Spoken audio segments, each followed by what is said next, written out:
देख रहे हैं हिंद केसरी न्यूज चैनल। किसान आंदोलन पार्ट 2। और हमारे जो फ्रेम में है मेरे लेफ्ट साइड में, ये परिचय का मोहताज नहीं है, दिल्ली किसान अधिकार मोर्चा, जिन्होंने 3 महीने से दिल्ली के बॉर्डर्स पे एक आंदोलन चलाया था HT लाइन के मार्केट रेट मुआवजे पे लेके, और 5 राज्यों का इनका कोऑर्डिनेशन है।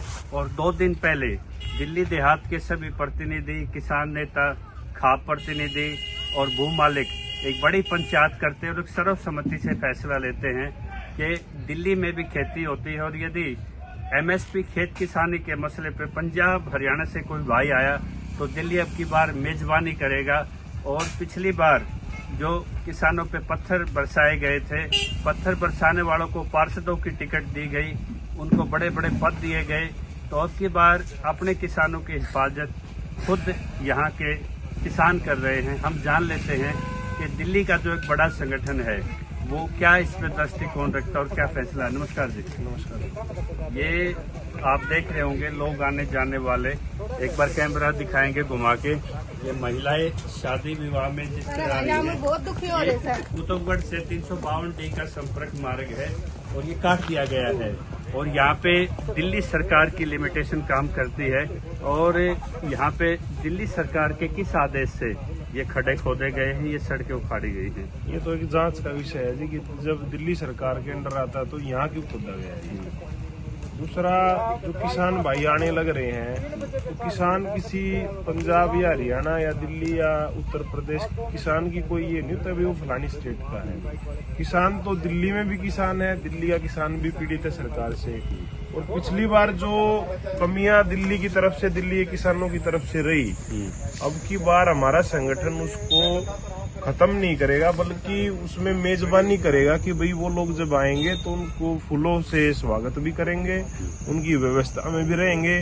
और जो ये बैरिकेडिंग वगैरह इन्होंने लगा रखी है, जैसे ही हमें संयुक्त किसान मोर्चे से कोई आदेश मिलेगा कि भाई ऐसे ऐसे हमें परेशानी है या उनके साथ कोई ज्यादती की गई, हम अगले ही पल उनके साथ यहाँ आकर खड़े हो जाएंगे। और ये तो हमारा 2 घंटे का काम है इनको बंद करना। ये 2 घंटे की एक्सरसाइज है, तो ये है सब 2 घंटे की एक्सरसाइज है, इनको बंद करवाना और बॉर्डरों को खुलवाना।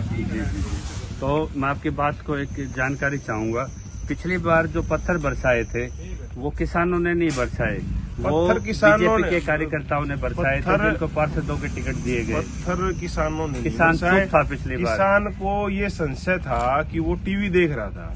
अब की बार हमने एक और चलाया कि भाई आप टीवी मत देखो।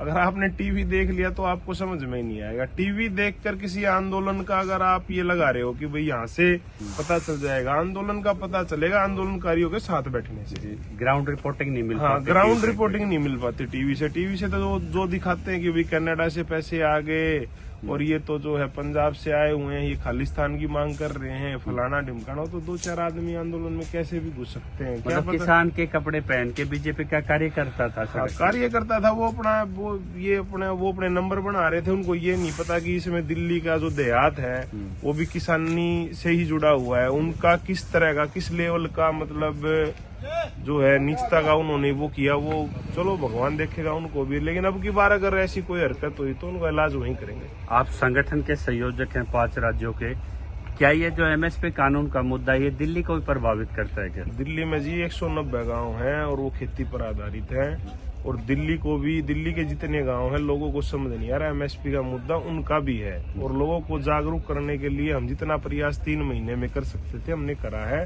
और एक संगठन आज बन के तैयार है और बिल्कुल मेजबानी करेंगे हम उनकी। वो आएंगे, उनके साथ उनसे कंधे से कंधा मिलाकर लड़ेंगे।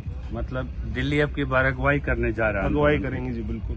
तो एक बार वहाँ से हमें जो भी आदेश मिलेगा उसी पे हम काम करेंगे। और जो किसान के कपड़े पहन के बीजेपी कार्यकर्ता दोबारा एक वहीं पे इलाज करेंगे जी उनका, एक पाखंड चलाया जाएगा, उसी टाइम इलाज करेंगे उनका, उसी टाइम पर साथ खड़े होंगे। ये जो किसान है इनको बातचीत के लिए अब की बार प्रधानमंत्री भी थैला उठा के विदेश निकल चुके हैं, तो ना किसी मंदिर में दिखाई दे रहे, ना किसी गुफा में दिखाई दे रहे। तो क्या लगता है कि ये जो बातचीत की बात करते हैं कि मेरे 3 मंत्री टेबल पे हैं और जो जिसको फैसला लेना है वो विदेश में है, तो ये सवांग है बातचीत का या मतलब इसके लिए किसानी दोषी है? इसमें डॉक्टर साहब ये है कि लोग मतलब बातचीत का ना कि ये दिखा रहे हैं कि हम बातचीत कर रहे हैं। लेना देना होता तो 2 साल का टाइम था उनके पास, पर्याप्त समय था इनके पर्याप्त समय था। और अभी उन्होंने खाली ये दिखाना कि हम बातचीत कर रहे हैं। बातचीत से मिलना किसी को कुछ नहीं है, ये सच है। हमने भी बातचीतें की हैं टेबल पर, बातचीत के लिए चले गए, ये हो गया वो हो गया, लेना देना कुछ है नहीं वहाँ से। नोटबंदी की घोषणा आधी रात को कर देते हैं जी, माफी आधी रात को मान लेते हैं जी। तो यदि वह घोषणा कर दे कि MMSP कानून बना रहा हूँ, देनी नहीं है जी इन्होंने देनी नहीं है और हमने लेनी है। तो ये जो दायरा है ये बातचीत से खत्म नहीं होगा। ये जो आंदोलन है ना बड़ा करना पड़ेगा हमें। तो नीतिगत फैसला ना लेके डोंग खेला जा रहा है बात। हाँ, बस ये तो खाली फॉर्मेलिटी है। और मैं तो उन लोगों को भी कहना चाहता हूँ जो ये सोचते हैं कि भाई जो कर दे मोदी, जो कर दे वो ठीक है, जो भाजपा जो कर दे वो ठीक है। मैं तो आप लोगों के चैनल के माध्यम से ये भी कहना चाहता हूँ कि बीजेपी के खिलाफ भी आंदोलन हुए हैं, पहले भी हुए हैं जब सरकारें आई हैं, और कांग्रेस के खिलाफ भी आई हैं, होते रहे हैं आंदोलन। हम ऐसे लोगों से भी मिले नहीं जिन्होंने बीजेपी के खिलाफ भी आंदोलन लड़े और कांग्रेस के खिलाफ भी लड़े हैं। लेकिन इतना फर्क हो गया कि भाई जो विपक्ष है, विपक्ष भी खुल के नहीं आ रहा, उसको भी रोड पे आना चाहिए। जब किसान आ गया, जन आंदोलन हो गया, जो आम आबादी है वो रोड पे आ गई, तो ये आम आदमी पार्टी भी साथ आए और ये कांग्रेस भी साथ आए। अभी राहुल गांधी ने घोषणा की है कि यदि हम वापसी में लौटे, सत्ता में वापसी की, तो हमारा पहला काम स्वामीनाथन जो साइंटिस्ट थे उनकी आत्मा को शांति पहुंचे, श्रद्धांजलि पहुंचे, हम MSP कानून बनाएंगे किसानों के लिए। इस चीज का तो जी हम स्वागत करते हैं। अगर उन्होंने ऐसा किया है तो बाकी ग्राउंड पे काम करने की उनको ज्यादा जरूरत है। ग्राउंड जमीन पे मतलब वहाँ ट्वीट करके और ये बोल के काम ना करे, ग्राउंड पे आए वो लोग। ग्राउंड पे आने से जो है आंदोलन को सहारा मिलता है, फील्ड पे वर्क करना पड़ेगा। एक आपके SKM के अलायंस यहाँ पे टिकैत जी आए, दर्शनपाल जी आए, इंद्रजीत जी आए, तो क्या जो वो आंदोलनकारी हैं पंजाब हरियाणा के, वो दिल्ली से कोई मदद चाहे तो आपसे संपर्क कर सकते हैं वो? बिल्कुल बिल्कुल जी, हम तो एक फोन कॉल का वेट कर रहे हैं, बस तैयार बैठे हैं। और जो किसान के कपड़े पहन के पथराव कर रहे थे, ट्रोल कर रहे थे, पाखंड चला रहे थे, नैरेटिव क्रिएट कर रहे थे कि खालिस्तानी हैं, इस तरह के दंगाई हैं, उनको रोकने के लिए दिल्ली के युवाओं के पास क्या पावर है आपके पास? उसी टाइम इलाज कर देंगे जी वहीं पर, उसी टाइम और हम साथ रहेंगे। हम जानते पहचानते भी हैं कौन हमारे यहाँ से है, कौन बाहर से है, आइडेंटिफाई करके वहीं इलाज करेंगे उनका। मतलब की बार युवा इस चीज बिल्कुल साथ खड़े होंगे। और मैं लोगों से ये कहना चाहता हूँ कि जातियों में, स्टेटों में और किसी भी पार्टी का मतलब ओढ़ने की जरूरत नहीं। हमें चद्दर नहीं ओढ़नी किसी की कि मैं फलाने का। जो जायज बात है, जो MSP है या हमारा ST लाइन वाला है, जितनी भी मांगे हैं, जब तक सारी पूरी ना हो, किसी की ताली बजाने की जरूरत नहीं और ना किसानों को वापस जाने की जरूरत। तो ये थे स्टेंडर लोचर, जो संयोजक भी हैं दिल्ली किसान अधिकार मोर्चे के। न उनका इलाज कर दिया जाएगा यदि किसानों के नाम पे कोई गलत नैरेटिव चलाया गया, कोई पथराव हुआ या उनके पीठ पे कभी वार करने की कोशिश की, क्योंकि दिल्ली का एक बड़ा युवा किसान दस्ता इनके इंतजार में बैठा और ये कह रहे कि एक फोन कॉल की दूरी पे हैं हम।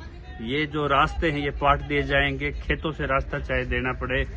दिल्ली वेलकम के लिए तैयार है। रोड ही तो सरकार के होंगे ना जी, रोड भी तो हमारे खेत है, हम अपने खेतों से आने देंगे। जब हमारी खड़ी फसलों में सुबह जब हम उठते हैं वहाँ करेंगे चलती हुई दिखाई देती, फोर्स मिलती है, तो हम अपने खेतों में अपने भाइयों को रास्ता नहीं दे सकते? बिल्कुल देंगे, हम तैयार बैठे हैं उस चीज के लिए। तो इन्होंने अपनी बिल्कुल खड़ी फसल के ऊपर वो खरड़ बिछा के एक बड़ी पंचायत की थी 1.5 एकड़ में, अब ये रास्ता भी देने के लिए तैयार हैं। तो एक बड़ा मैसेज यहाँ दिल्ली के संगठन प्रमुख का है। इससे जो भी आपके सवाल जवाब हो वो कमेंट्स बॉक्स में डालिए और ज्यादा से ज्यादा लाइक शेयर एंड सब्सक्राइब कीजिए। बने रहिए नेक्स्ट अपडेट तक। जय किसान।